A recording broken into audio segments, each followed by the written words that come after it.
Hey guys, Captain Dylan Hubbard here at Hubbard's Marina. Welcome to the Sunday Night Live Stream Show. Thanks for tuning in and hanging out with us, y'all. Hopefully you're ready for a good time and a great show.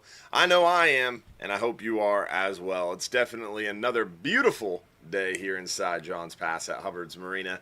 A little rainy this afternoon, though. About 2, 3 o'clock, the rain started, and it seemingly has not stopped the rest of the day. And it's a little bit extra heavy right now where we're at over here at Hubbard's Marina Studios, if you will. But we're weathering the storm and looking forward to a great week ahead. We've been catching a lot of fish and excited to talk to you tonight about what's biting now, what's coming up, talking to you a little bit about what's going on, some announcements. Plus, we always like to show you photos of what we've been catching, talk to you a little bit about the weather, what's going on with the weather and what's coming up this week. Plus, answer your questions live during the show, and we want to give you $1,500 in free trips. Chances to win a 5-hour half day for 2, a 10-hour all day for 2, and a 39-hour trip for 1 lucky winner. So definitely appreciate everybody tuning in and hanging out and getting a chance to win. Remember, if you want a chance to win $1,500 in free trips, you do have to comment on the Hubbard's Marina YouTube stream in order to be eligible to win. So go over to YouTube, find the Hubbard's Marina channel, don't forget to subscribe, find the live video, don't forget to like the live video, and then comment one time. That enters you for a chance to win a free trip. Again, Hubbard's Marina YouTube comments enter you for a chance to win. You can watch on Facebook, you can watch on Instagram, you can watch on one of the multiple pages that we're streaming to on Facebook, but Hubbard's Marina YouTube chat is where you want to comment for a chance to win. Want to give a shout out to our friends over there at Gator Jim's Tackle, 3301 Pinellas Point Drive South in St. Pete. This show is brought to you by our friends over there at Gator Jim's Tackle. Killer deals, an amazing selection, really, really great people. Stop by today and tell them Hubbard's Marina sent you. Also, want to make sure we give a shout out to all of our supporters out there in our Facebook supporters group who help make the world go round for us here at Hubbard's Marina and help support us, and always enjoy our supporters after show. After every live show, we do a little after show, and that's just us in our supporters group, and it's private for those in that supporters group. It's only $4.99 a month. You get access to that private after show. You get some more behind the scenes communications and a little bit more fun in that group, so definitely worth checking it out for less than $5 a month. Also, want to make sure we give a shout out to those who are sending stars on Facebook. We had Sam Lang with a big 1,600 stars. Thank you, Sam. Stephen Batchelor with a big 500 stars on Facebook. Scott Flynn as well. Appreciate all the stars. Then we had some super chats on YouTube. We had Jeff Reedy with a big $20. Thank you, Jeff. We had someone earlier in the show, and it popped away on me. Still haven't figured out how to pull up the other super chats in here. Maybe I can. Ooh. I think I found it. Richard Harcourt, appreciate you, buddy, with the $5 earlier in the show. And then SGC Holmes with a big $20. Appreciate you guys with the super chats on YouTube. All right, now let's get into the photos and show you guys what's going on inshore. Then we're going to work our way nearshore and offshore, show you guys what's going on a little bit deeper. And then we're going to get into the weather, some announcements, and your questions. Remember, if you have a question that you want answered live during the show, drop it into a text message at the bottom of the screen. The texts are how we get to see your questions and answer them. Larry White, appreciate those stars on Facebook, buddy. You're the man. All right, popping on over to the photos, inshore photos. We've been catching some black drum this week. Real big uptick in black drum photos along the beaches. We get these schooling black drum along the beaches, and it's pretty fun. It makes them a lot of fun to target, easy to spot because they really get thick. And man, they'll just about bite anything when there's big schooling mating groups, which makes them fun. Our friends Scott and Amy are out there on the beach hunting those snook. They came into a nice little pile of mangrove snapper, which is pretty cool, out on the beaches. Seeing some nice redfish up in the flats around the mangrove shorelines. Our buddy Dan the fish man getting into them with the soft plastics. We're seeing them a lot around the oyster bars and mangroves too. Some really good action throughout the bay and the back bay waters on those redfish. Snook are pretty darn thick around the pass, even during the daytime hours on those peak salooners. We're seeing a lot of good action, and definitely the deadbait, big deadbait in deeper water during the day has been the trick. At night, we're seeing them along the dock lights, bridge lights, any artificial light sources really concentrating the snook. Been a pretty prolific bite around our passes and beaches and dock lines, as you can tell. Plus, Scott, our buddy out there, the snook whisperer, still catching some really nice snook on the beaches too. He sent us some more great photos for next week. Not a lot of big snook on the beach, Scott was saying, but some good numbers. He's still catching 7, 8, 9, 10 7, 8, 9, 10 snook. So he's getting good numbers. It's just a little bit of the schooly sized fish. Nothing crazy big to write home about as of late. But still, really good time to get out there and capitalize on some fun to catch snook, and seeing some pretty good sizes. The trout bite has been pretty steady around the area despite warming water, which is always good news and exciting to see. So been doing pretty steady on the trout. We're going to work our way near shore and offshore, show you what we're catching a little bit deeper. Halls of Fame. Appreciate the Hall family and their $20 super chat there. Also, Scott Flynn on Facebook with the stars, and LaShonda Brown with $2.50. Thank you, LaShonda, with the Facebook stars. All right, we're going to work our way near shore and offshore, show you what we're catching a little deeper. A little deeper, we're seeing some blackfin tuna. The slow pitch jig fishermen were crushing them on a recent 39-hour trip. There you go. Use the word already.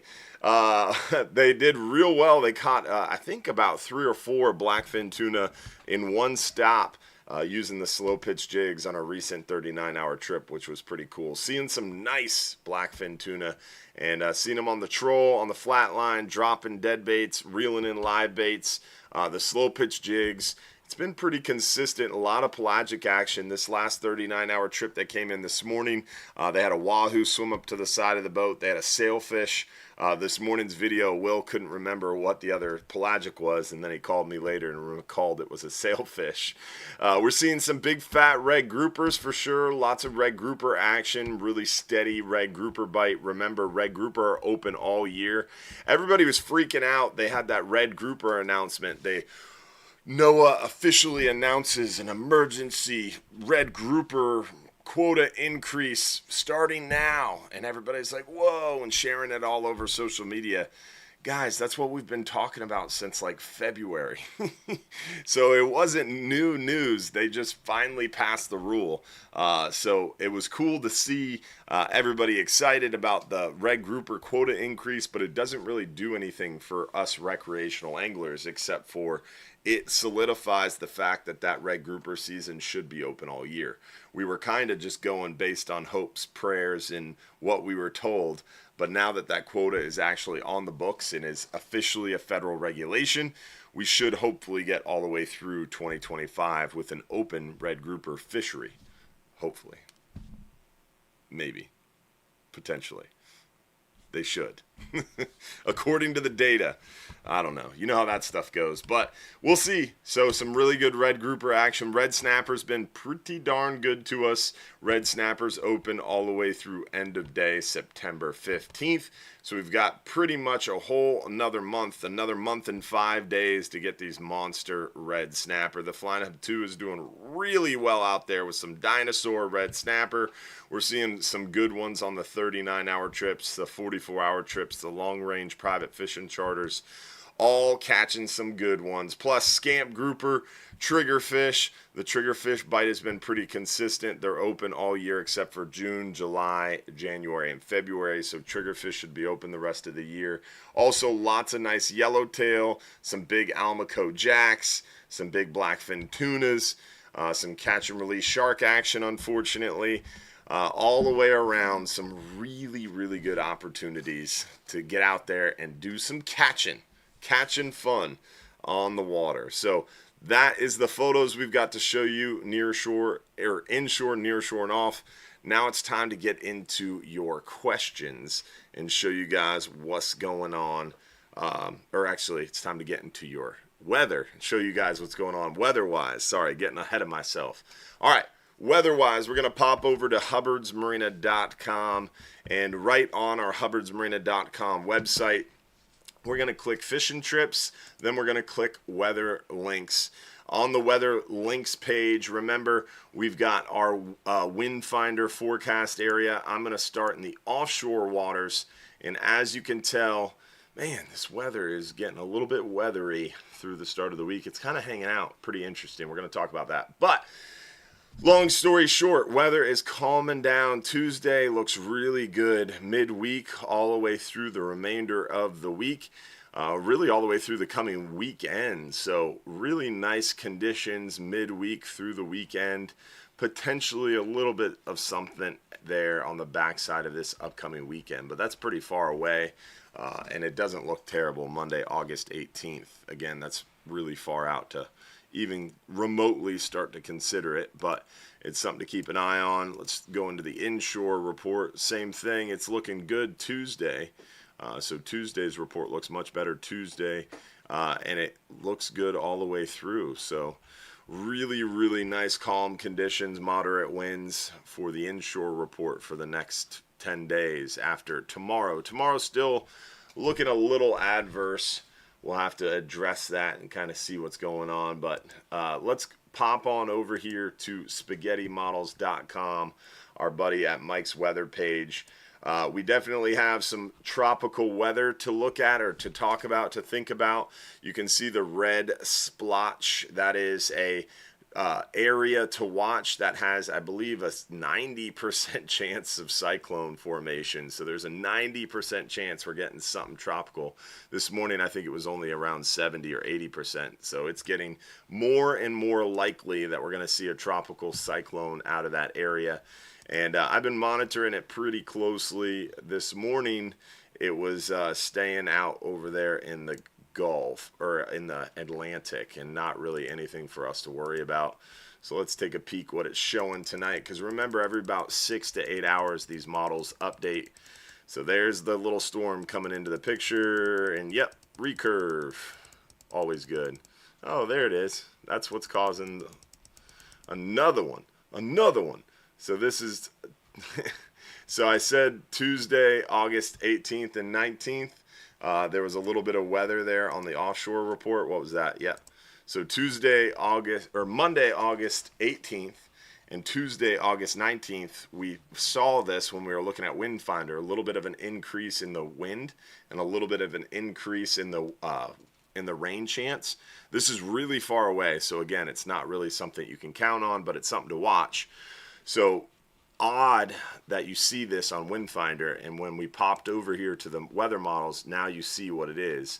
This storm comes in to the atmosphere, to the area, and we have a lot of tropical moisture over the southeast United States, and all this storm does is just get close to our area, and it feeds. I forget what this is called, but when you have an area of low pressure like this, a really strong low pressure, that's 945 millibars, that's pretty strong. When you have an area of low pressure, it can weaken the atmosphere, and that storm stacks. So it actually can suck from the upper atmosphere. And once you get that convection going, it can create other areas of low pressure around it, and it can actually synergize. You know, have you ever seen two tops spinning, and they start spinning like this together, and they can actually feed each other off synergy? And that's basically what this model's showing is, as this storm kind of curves through the area, it feeds the tropical moisture over top of Florida and creates a little bit of a tropical depression. Nothing crazy, but enough to make weather a little bit rainy and moderate for us Monday and Tuesday, coming up Monday the 18th and Tuesday. So that's really interesting. something cool to watch there. That I think that's like what, the fourth or fifth time we've had a tropical depression or at least some kind of tropical system try to develop on top of us. Pretty crazy. Pretty crazy. We've had a wild run to the beginning of our hurricane season. It's been quiet, which is nice, but we keep having early June, early July, late July, early August, and now potentially mid-August. We're going to have yet another potential tropical system develop right on top of us. Very interesting. Not normal. So, that's the weather in a nutshell. Looks really, really good starting tomorrow night, tomorrow afternoon, all the way through this upcoming weekend. And then potentially we're going to have some disturbance after this weekend coming up. All right, let's see, what else do we got here? We got to get into the announcements and then your questions. Announcements-wise, the biggest thing we got going on right now is we are full swing red snapper season, so you want to take advantage of your lighter load opportunities. We've got some great opportunities on the 12-hour extreme trip coming up. This Wednesday coming up has a nice light load on it, and it's right behind this kind of adverse weather condition. I bet the fish are going to be chewing really well, so this Wednesday's 12-hour extreme should be stellar. This Tuesday, 2 days from now, the 39-hour trip only has 27 people on it, so nice light load on that 39-hour trip. And a good opportunity. Tuesday after that, the 19th, we've only got 23 people on it. We've got light loads on our 12-hour extreme trips coming up for sure. So lots of opportunities to get out here and capitalize on these red snappers before the season ends. Tuesday the 26th only has 23 people on it. So definitely some light loads on Tuesday 39-hour trips coming up with Capt. Will, plus Capt. James. Those Sunday 39-hour trips have been pretty light as well. So good opportunities on the 39 hours. Capt. Joe on the Flying Hub 2 has been doing really well. We tried to get Capt. Joe to join us tonight, but unfortunately he was not about it, not about that life. So if you know Capt. Joe, if you talk to him, give him some pressure. We need to pressure him. We need to peer pressure him into joining the show. I think Capt. Joe can pull it off, but he says that he's not good on camera. But that's not true. He does the dockside chats with us and always does a good job. So we have to convince him to get back out here and join us on the live show. So I need your help. I'm enlisting you as our Hubbard's Marina fishing family to encourage Capt. Joe to join us. All right, so with that, we talked about the weather. We showed you photos of what we've been catching. Now let's get into your questions. Remember, if you have a question you want answered live during the show, drop it into a text message to the phone number at the bottom of the screen.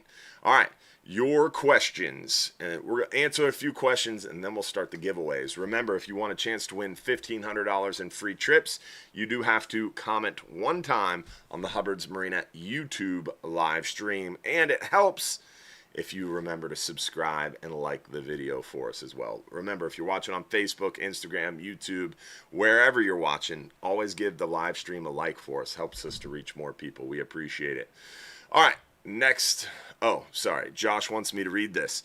If you're having trouble pulling up the YouTube live chat on mobile, under the video, there should be a good spot. There should be a spot to tap that says live chat or a message icon. So depending on what type of phone you have, if you're pulling up the YouTube live on your mobile device, you do have to tap to see the live chat. The live chat doesn't just appear when you go onto a live YouTube video. So you have to tap to enable live chat. It's at the bottom. Look for it. There's a message button or a live chat button. Can you put a live pinfish on a double snell rig, or is there a better rig to use? So fishing on a 12-hour night trip, 39-hour trip, the double snell rigs really, really work well for mangrove snapper. Because mangrove snapper are a very quick biting, smart fish.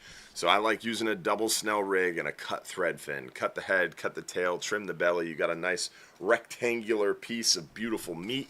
And you can put that double snell rig in there and just give yourself some beautiful presentation. So you've got that nice white tablecloth steak dinner with the perfect garnish. And that mangrove snapper just can't stand it. He's going to come up and eat it. You drop it down to bottom. As soon as you hit bottom, your line stops going out. Your lead hits bottom. You know it hit bottom because the line stops going out. Put the reel in gear, reel up the slack. I like to sit there for about 60 seconds or so. If you don't get a bite, then I like to slowly lift my rod tip to the sky and slowly lower it back down to bottom. And what that does is that gives the current a chance to stretch out that leader. Sometimes your weight is going to hit the bottom right next to your bait. And now you've got a curly leader between your weight and your bait.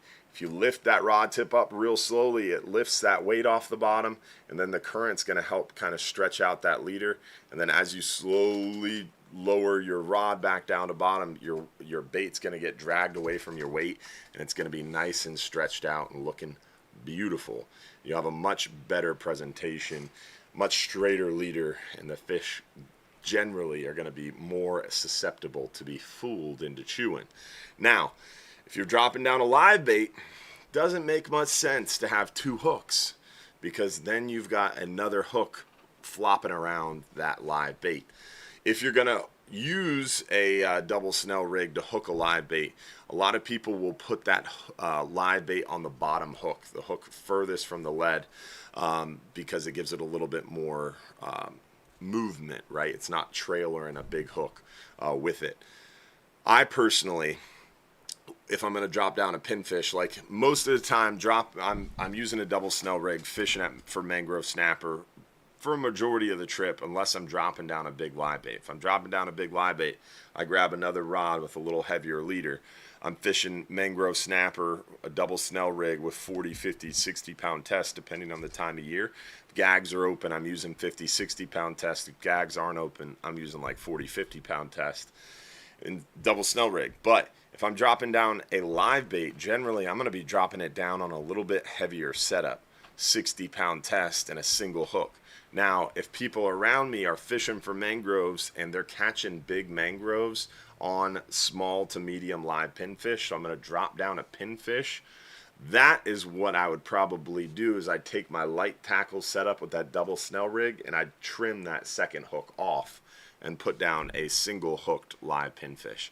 Generally, live bait, you're using a single hook rig because you want that natural presentation, that white tablecloth presentation, that something that's going to fool that smart fish. Those bigger mangrove snapper, those bigger grouper, they've been around the block once. They didn't get big being dumb, right?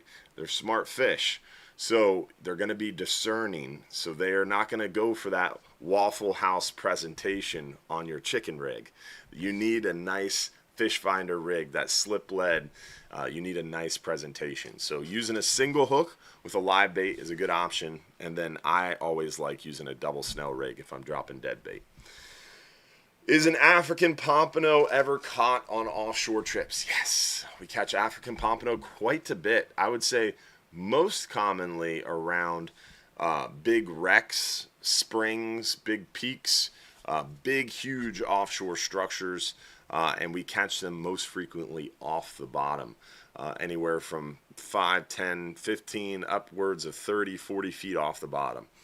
I've caught them before mangrove snapper fishing, and someone gets snagged up or tangled up, and I reel up my double snelled thread fin chunk, 5, 10 cranks off the bottom, put it in a rod holder, go to help someone, and then turn around. The rod's doubled over. A lot of times that's an African pompano if you're on a wreck or a big piece of structure. Also caught them just purposely getting to bottom, reeling up a couple cranks when you're fishing that big structure like a wreck or a peak or a spring. Also, slow pitch jigs work really well for them too. They're very curious, aggressive fish when they're up in the water column feeding. Let's see what else we got. Has there ever been a time like September when there'll be this many fish species open? Yeah. When I was a young lad, there was a ton of fish open at the same time. Remember, gags used to be open 12 months. They went to a 6-month season just within the last decade. I don't know, maybe the last 6 to 8 years. I don't know. Time really has kind of melded together for me. I hardly know what day it is. So I don't know when it was, but gags used to be all year. Red snapper was really not even a thing in our area. When I was young, we didn't catch red snapper. We didn't start catching red snapper until I was maybe 12, 14 years old, 16 years old. So, I mean, 20 years ago, we started catching red snapper. And then we started catching more and more and more of them. And then the season got cut. And then the seasons got really bad for red snapper starting in like 2006, 2009. Got really bad in like 2016, and then have slowly gotten better since 2014-16 time frame. And then we've gotten longer and longer seasons for red snapper. Red grouper has been historically, as long as I remember, all year round. It's just in the last few years that we started to have a shortened season on red grouper. So to answer the question, it is the first time in a few years that we've had a lot of species open at once, but things can always change, man. So every year is a new adventure with those fishing seasons. But you got to remember, everybody, I can't tell you how many times a day I get the question, I'm coming down, and this time of year, what's going to be open? Well, there's only 4 fish that have seasons, guys. You've got red snapper that's open June 1st through end of day September 15th. You've got gags that are open September 1st through September 14th. You've got amberjack that are maybe possibly going to be open in September and October. And you've got triggerfish that are open all year except for January, February, June, and July. Those are the only 4 species right now that have seasons. So everything else is open all year round. So you can get red grouper, scamp grouper, mangrove snapper, yellowtail snapper, vermilions, porgies, African pompano, almacos, muttons, yellowtails, all year round. So there's a ton of fish to catch all year round. It's just 4 species, just 4 that have seasons. I replace my top shot every trip. Good idea. Top shots are very short and should be replaced every trip because those line-to-line knots can wear out quickly. And how often do you recommend replacing the braid? Keep in mind, you don't need braid. You could totally take all your braid off and go mono, and it will last a little longer for you. But braided line, it's a good idea to replace your braid every so often. People that fish a lot, every 1.5, 2 years. People who don't fish a lot, as long as you're storing it in a climate-controlled environment, you're not leaving it in the garage, then you could probably get away with every like 2 to 3 years. Also, what I like to do is every time I go fishing, obviously you replace the top shot, but I like to pull out maybe 15, 20, 30 feet of line until I start to get down to some fresh-looking, brightly colored line, so that way I know that it's fresh line. And if you do that every time you fish, if you fish a lot, you're going to have to replace your whole spool pretty frequently, and that kind of keeps it fresh. What size egg sinker do you use on the 10-hour trip? Generally about a 3 to 4 ounce egg sinker if you're fishing around 40, 50 pound main line. If you're fishing heavier, you got to go a little heavier. If you're fishing lighter, you got to go a little lighter. So it depends on your main line. But generally, you take your main line and drop the second number. So if you're using 40-pound main line, a 4-ounce egg sinker. If you're using 50-pound main line, a 4 to 6-ounce egg sinker. 60-pound main line, 6-ounce egg sinker. Generally is a good kind of rule of thumb for a starting place. Lance Hall, appreciate those Facebook stars, my brother. 1,200 stars. Jason Richmond, appreciate those Facebook stars as well. You are the man, folks, helping to fuel the show. All right, next question. How's your flatline bite? It's been really, really active out there pelagic-wise, but we haven't been flatlining too much. We should hopefully have some more flatline anglers on the 39-hour trips now that we have lighter loads. Like I said, this last 39-hour trip definitely had some really good action on the wahoo swimming up to the side of the boat. We also saw the sailfish, which was pretty cool as well. So you never know. Let's see what else we got. What is the most rare or uncommon fish that you catch on your long distance trips? We've caught some pretty unique ones. Fireback or yellowfin grouper was a pretty unique one that we caught recently. I really enjoy those unique catches, if you will. We've caught a yellowfin tuna one time trolling on a 44-hour trip, I believe. We've definitely caught some interesting species out there. We catch some weird looking hogfish, like the Spanish hogfish or the French hogfish. We've caught some weird looking sharks as well. Of course, the big tigers are always fun. I don't know what would be some oddballs. Some hinds. Some hinds are an interesting one as well. Some different species of hind. We get some weird looking soapfish. Tilefish are pretty unique looking. Sea robins, that's a scary looking fish. Lionfish. There's some unique ones for sure. Josh is right. We do have to do a live show winner here in a minute. Do we need some more time, or does it need? Should we do some more questions? Are we ready, Josh? I'm ready. All right. Let's do our first giveaway of the night. We are got to give away a 5-hour half day for 2, a 10-hour all day for 2, and a 39-hour trip for 1 lucky winner. So let's see who won our. Let's do the 10-hour all day trip to give away first. 10-hour all day trip for 1 lucky winner, 2 guests. And Josh, count me down, buddy. 3, 2, 1, go. All right, lucky winner of the 10-hour for 2 is Adam Willis from Indiana. Congratulations, Adam. You've got 5 minutes or less to text us your full home address to the phone number at the bottom of the screen. All right. Have you noticed the red snapper are a little smaller this year? I mean, some trips are a little smaller overall, but there's trips that are still getting some 20-plus pounders. We got 1 red snapper that was over 25 pounds. So I wouldn't say season average, I wouldn't say is any different than it has been. We are towards the end of our red snapper season.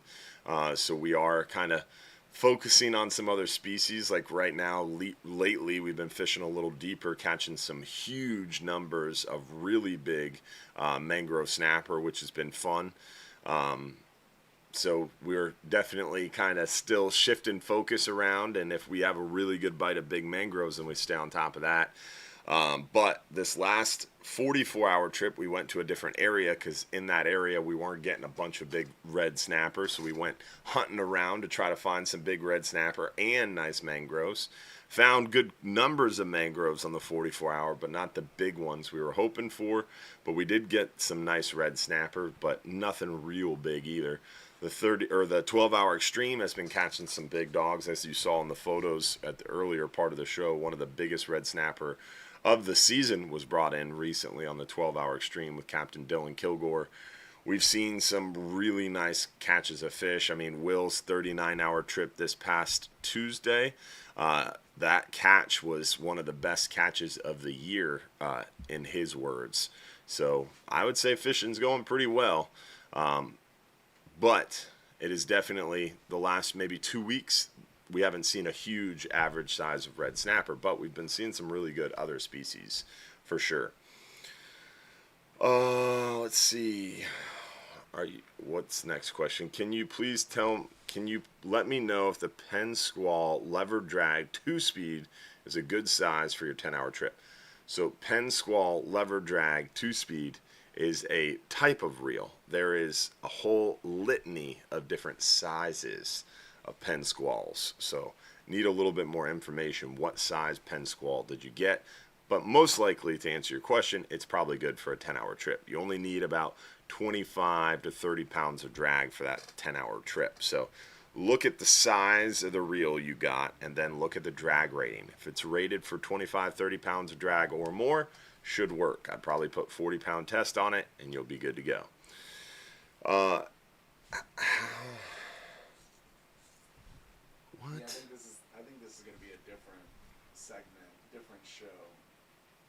Yeah, explain how it makes sense to fish with catch quotes that are dated with science that makes no sense for current information. Don't understand your question. What I think they're saying is how do you explain fishing on a quota with science that doesn't make any sense for current information. Basically, what I think they're asking is essentially the quota is given based on science that's outdated and doesn't make sense. And we talk about this a lot in a lot of shows, and we've hammered this a lot on a lot of shows. So I think I know what they're asking, and it is frustrating. Like, for example, gag grouper right now, we're fishing, we're being managed on gag grouper in 2025 based on science the stock assessment we're being managed on has a terminal year or last year of data inputs of 2019.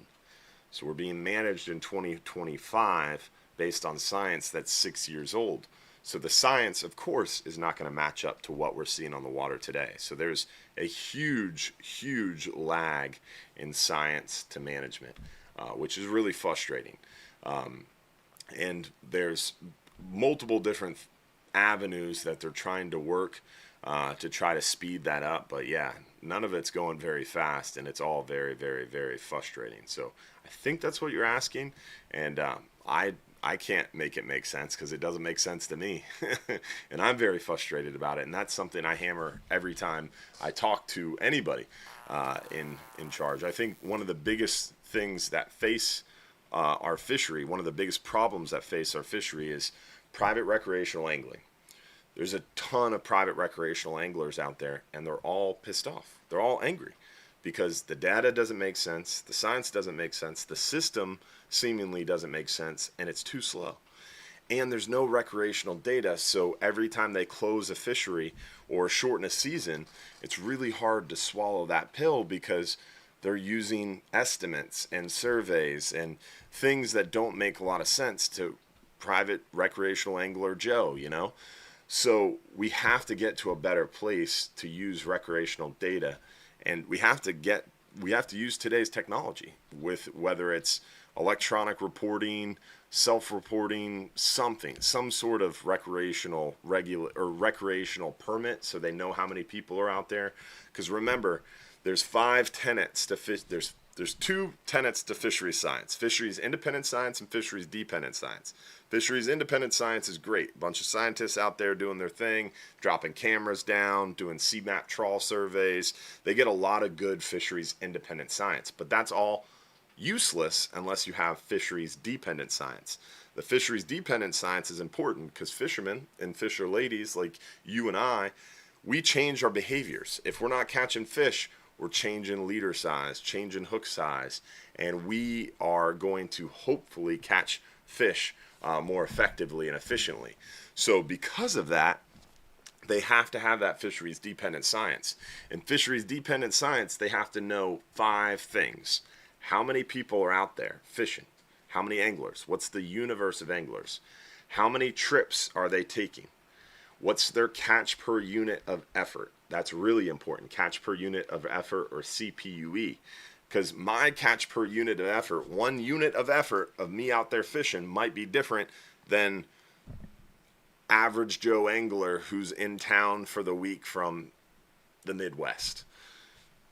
Their catch per unit of effort, they might have to put in a unit of effort, and they might not catch as many fish as someone like me or you who watches the show every week and fishes a lot, right?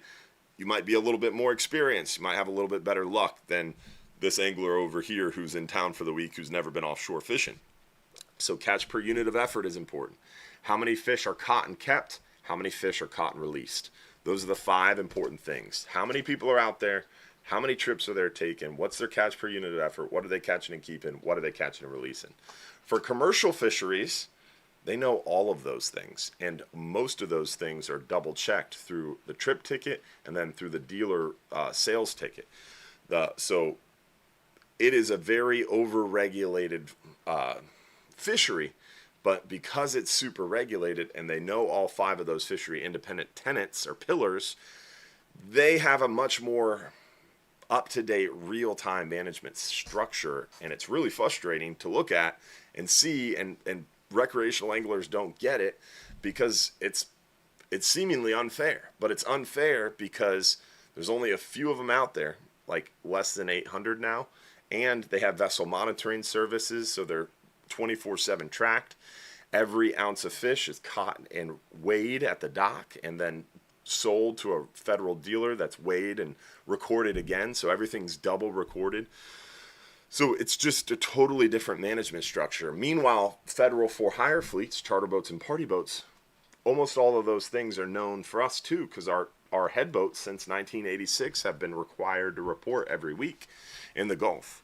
Not so much in the South Atlantic, but that's a whole different show.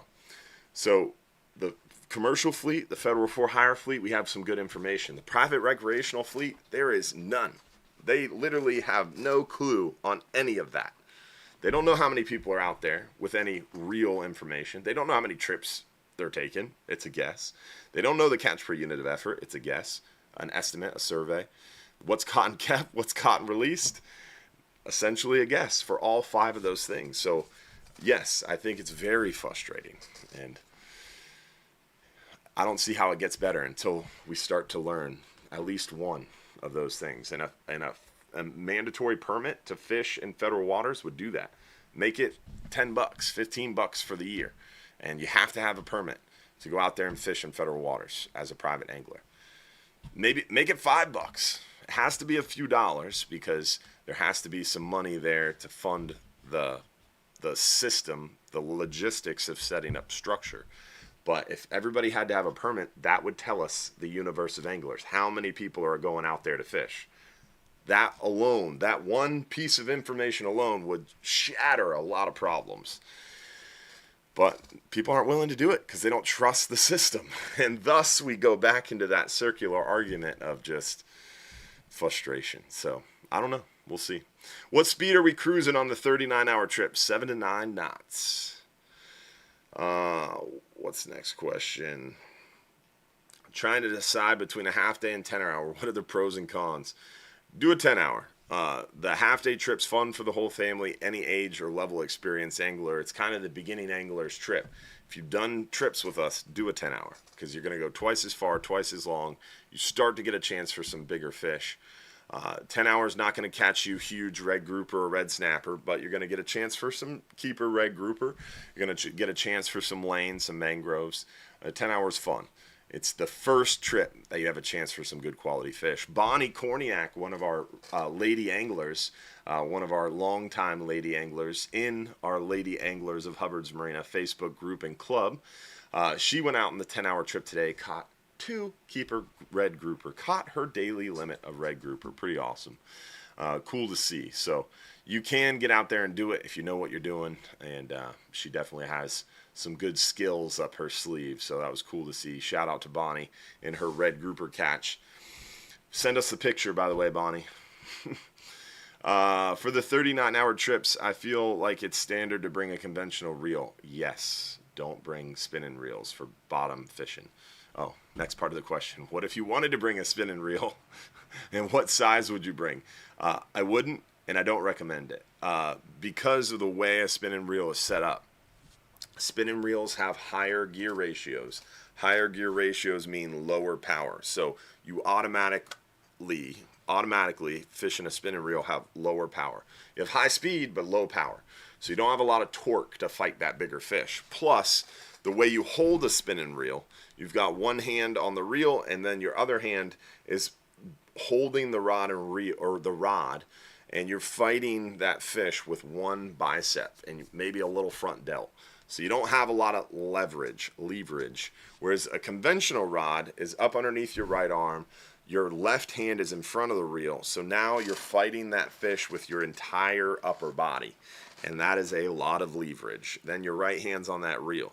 So the way you hold a conventional rod, period. You could have a $50 conventional rod and reel and a $1,200 top-of-the-line spinning rod and reel. And that $50 conventional rod and reel is going to catch you more fish offshore more consistently because you have better leverage, you have better power.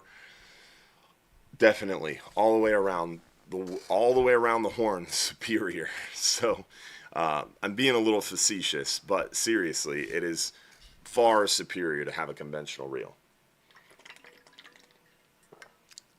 If you're jig fishing, pitch rod fishing, flatline fishing, a spinning rod works.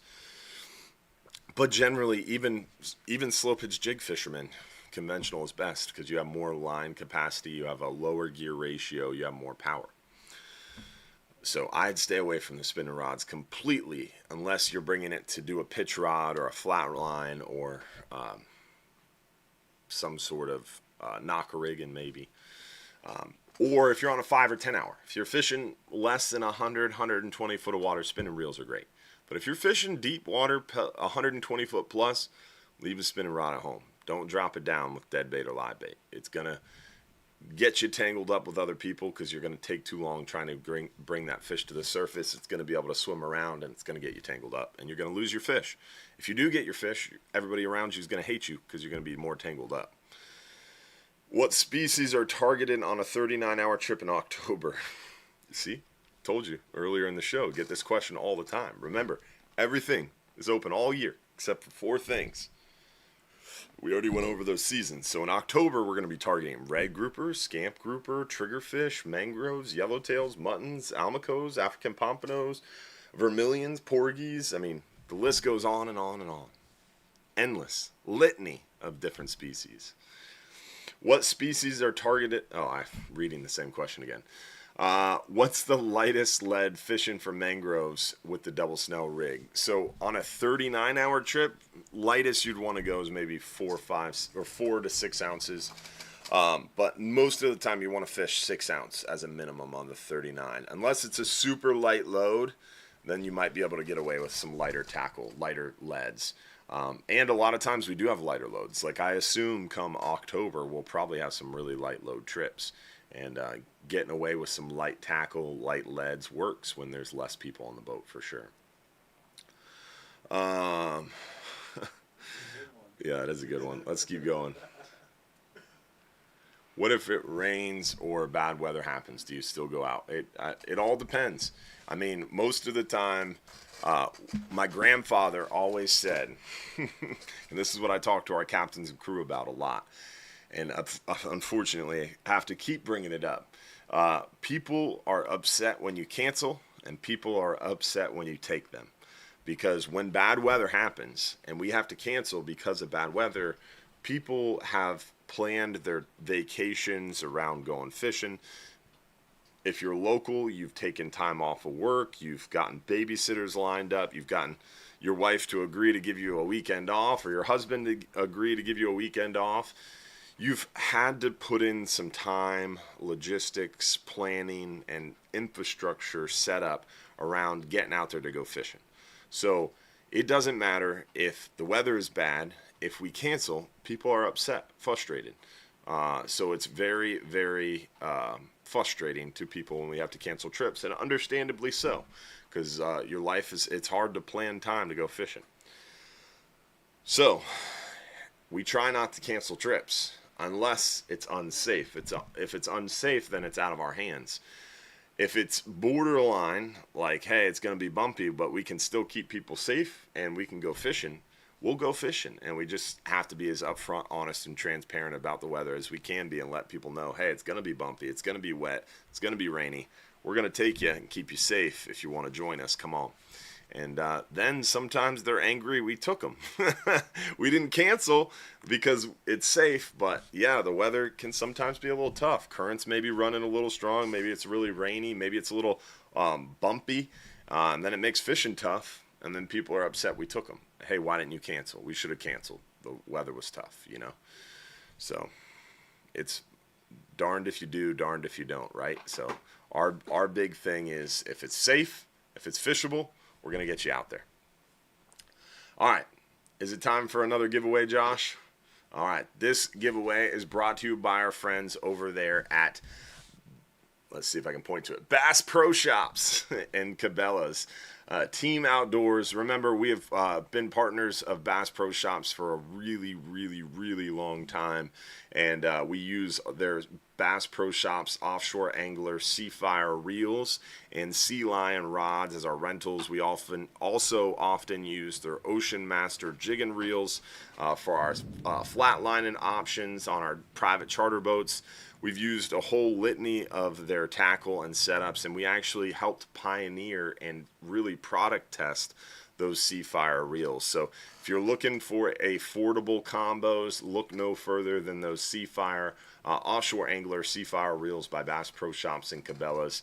And the 5-hour half-day trip for two, the lucky winner, is brought to you by our friends over at Bass Pro Shops and Cabela's. So, ready, Josh? 3, 2, 1. Winner is Ryan from Madeira Beach, a local. Congrats, Ryan. You've got 5 minutes or less to text us your full home address and claim your free trip. All right. Litany is the word of the day.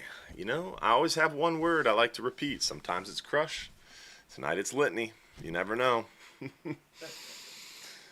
I said kerfuffle on the radio Saturday. No. Mike liked it. Yeah. That's a good word. You know, sometimes you'll get in a kerfuffle.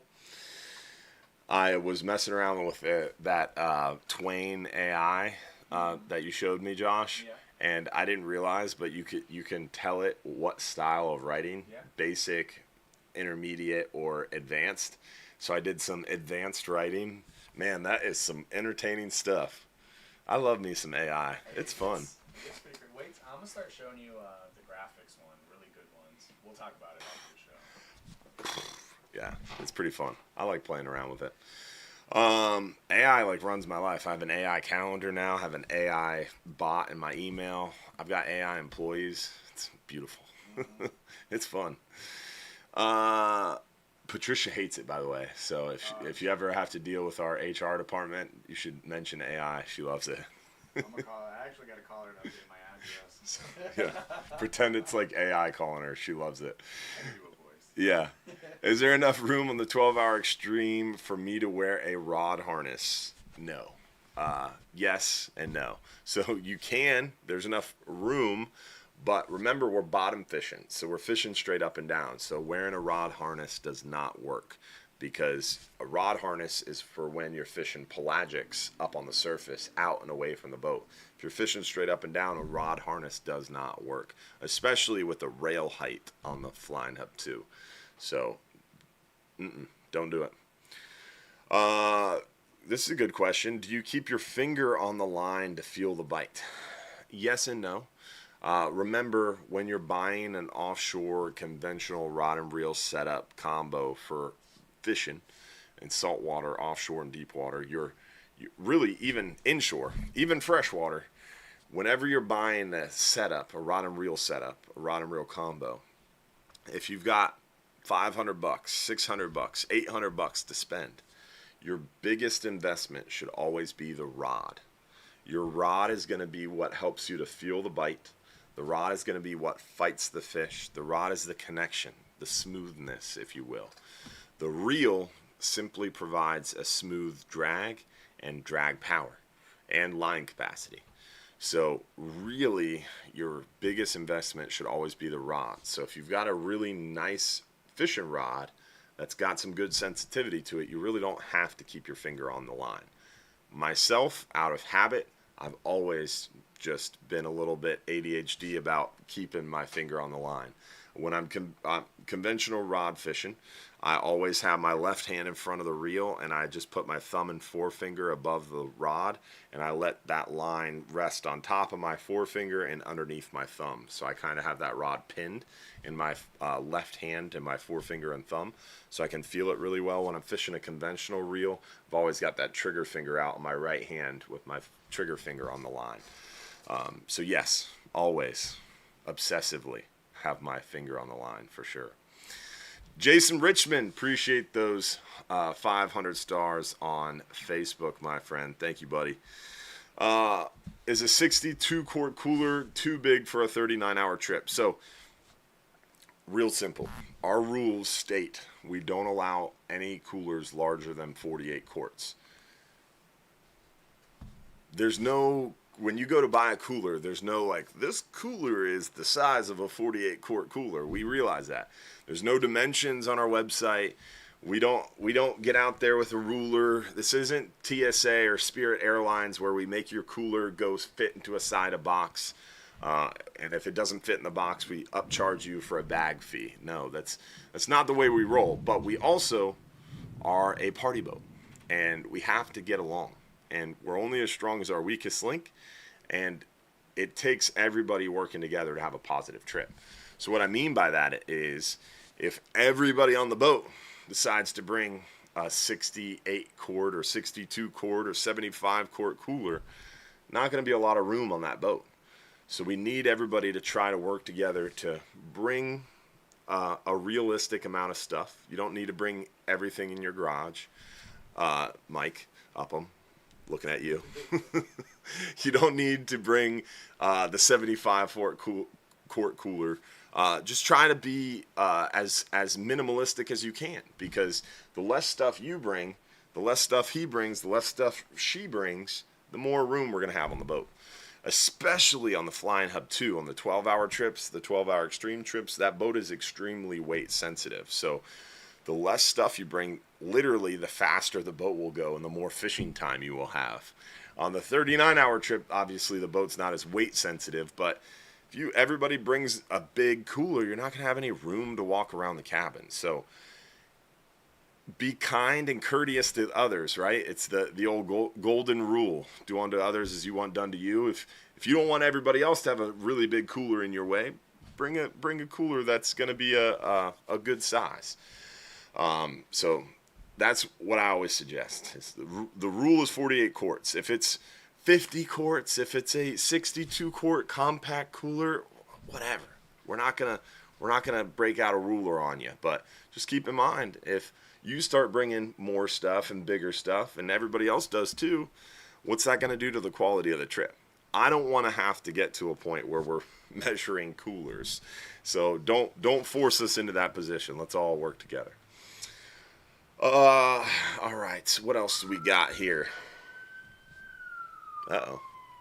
We've got ambulances outside. Is that like in our parking lot? No, it looks like it is. It does look like it is. This place, this studio where we do our show, the building owner owns a company that does security cameras. So there's like a kabillion, a metric shitload of cameras around this office. It's nuts. There's one pole out front that has 6 cameras on it. It's ridiculous. It's awesome. Does the color of mono mean anything?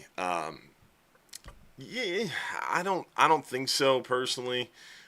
Remember, as you go down in the water, different colors disappear. We've shown, there's YouTube videos out there you can look up that show you as you go down depth wise, every maybe 30, 40, 50 feet, different colors start disappearing, right? I think red is one of the first colors that start to go away, red and pink. But fish don't really see colors. Fish don't have the greatest eyesight. Most fish don't have the greatest eyesight. Some of the tunas, some of the pelagics, they have better eyesight.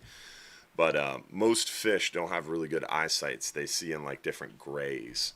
So the color of the line doesn't have too much of an effect in my opinion. But the high vis definitely does. So it is very, very, very important to remember that high vis is not a good idea. I always use a top shot, recommend a top shot. Let's see what else we got. Do all the boats have a bathroom? Yes. We don't offer a trip that the boat does not have a bathroom. No, we don't. I had to think about that for a second. When I said it, I was like, wait. We got rid of the only Yeah, you're right. You're right. All of our boats have bathrooms. We are coming October 21st. Would you like some yellow perch from Lake Erie? I love lake perch. I'm not above accepting gifts. I was just talking to our buddy there. If you go to the last page, Josh, the last page of questions, he's coming back. Victor from Louisiana. Last time he was down, he brought us a big thing of gumbo, jambalaya, boudin. It was crazy. It was crazy. Bread, rice. It was on and popping. I ate it for like 2 days. I got sick. Yeah, the first day he was there, I had to go to the gym and work out legs, and I was very close to vomiting a lot of boudin into the garbage can. But I held it down, and yeah, it was pretty brutal. So the first day I ate so much I got sick. Second day I was like, you know what? I'm gonna be smarter about this and not eat as much. Nope, got sick again. If I catch an octopus, can I keep it? Yes. Most people use them for bait though, but some people do. Any update on amberjack? No update on amberjack. So probably gonna open September 1st, at least for a little bit. Ever caught any lionfish? Yeah, we catch them a lot. We had the world record for lionfish for like a week and a half until we beat our own record.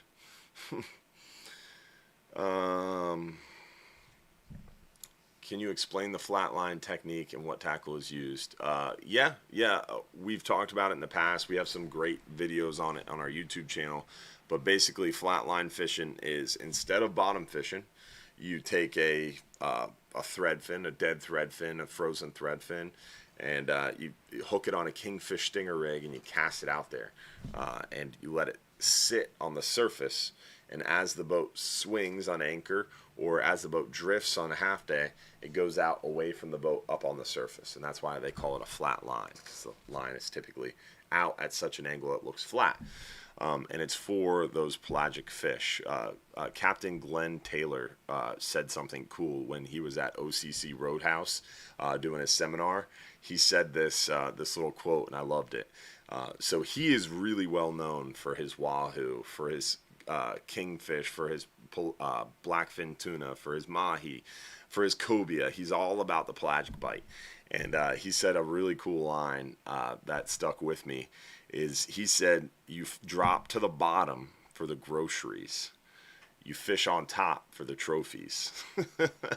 It's pretty interesting. So that kind of puts it into perspective, right? So you're dropping in bottom for the grouper, the snapper, the different species that you're going to go home and eat, and you can catch repeatably. It's the grocery store if you want. You just drop down. But fishing up on the surface, flatline fishing, trophy fishing. You might catch a big kingfish, or a big mahi, or a big cobia, or a big sailfish, or a big tuna. But you're not going to get one every time, and it's not going to be as consistent. So it's more trophy fishing. Pretty interesting. And I would recommend watching some of the fishing tips and tricks videos on our website. We really dive deep into it. Oh, this is a good one. Mark Snow said, any thoughts about the new Shark Act? Can you look up the Sharked bill, Josh? Just open a new tab. Sharked bill, Rick Scott.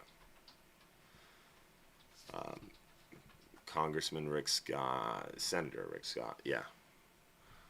Yeah, this is a shitty article. Pick another one. Something with a picture. Yeah, that one's good. Senator Rick Scott, so we can share this one. So, this is a press release. Everybody's talking about it. Sharked Act, addressing the rising shark depredation to protect U.S. fisheries. So, pretty cool. It is definitely interesting. It doesn't have a lot of teeth. It does nothing to really change anything. But what it does do is get a conversation started. So everybody's talking about the Shark Act. Yay, we're going to fix the shark problem. This does nothing. Classic political posturing. What it does do is get a conversation started. And we've had more media interest in the shark problem. So it gets the conversation started, and it helps fund research. So a lot of what the Sharked Act, it's hard to say, is focus on is funding research for depredation. And depredation is a fancy way of saying a shark ate your fish. If you hook a fish, you're reeling a fish up, and a shark eats it, that's depredation. So It's interesting and it's a good start, but that's all it is. It's a starting place. What really needs to change is the shark fin ban.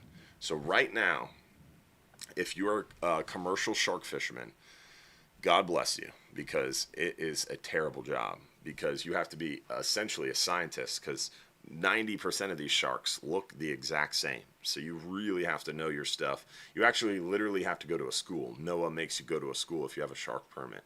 You have to go to like a class. I think it's like a 2-day class in Miami where you have to identify and pass a test to have this shark permit. So if you have a shark permit and you're legally allowed to harvest like 5 species, the rest of them are all protected. If you go out there and catch a legally harvested shark, you cannot take the fins. So before the shark fin ban, you would be able to go out there and catch a bull shark, which is legal. Go out and catch a bull shark, bring it to the dock whole, and when it's at the fish house being sold, you could cut the fins off. The meat of the bull shark is not the greatest. You can only sell that meat for $1 or $2 a pound. So you get a 400-pound fish, you can only sell it for like $400. That's not a lot of money when you're trying to pay for fuel, insurance, paying the crew.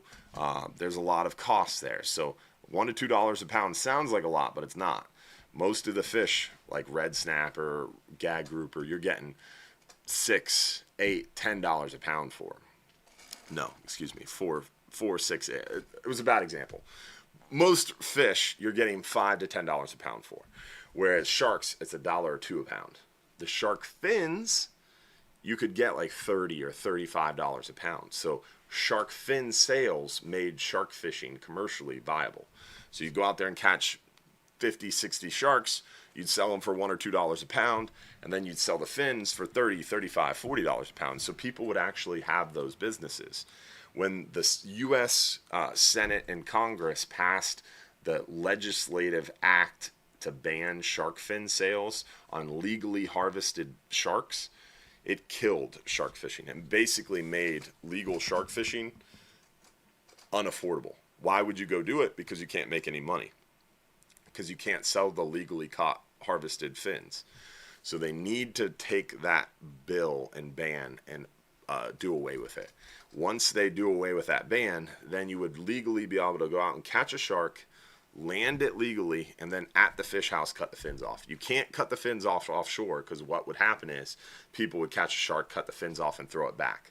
Because why waste the ice on the body of the shark? Because you're just going to burn a bunch of ice, and you can only sell it for $1 or $2 a pound, and that's wasteful. So they make you land the shark whole and cut the fins off at the dock. That is a sustainable fishery, and it should be totally legal. And it's bullshit that it's not, and that's a problem. Ask me how I really feel. All right, I think we're out of time. But we've got more to talk about next week, so hopefully you'll join us again. Remember, every Sunday night, 7:30 p.m., we're live every Sunday night. So hopefully we'll see you next week for another episode of the Off the Hook with Captain Hubbard live show. Thank you for being a part of our Hubbard's Marina family. We still got our 39-hour trip to give away, and then we have our supporters after show to do. So, Josh, when is the supporters after show on, buddy?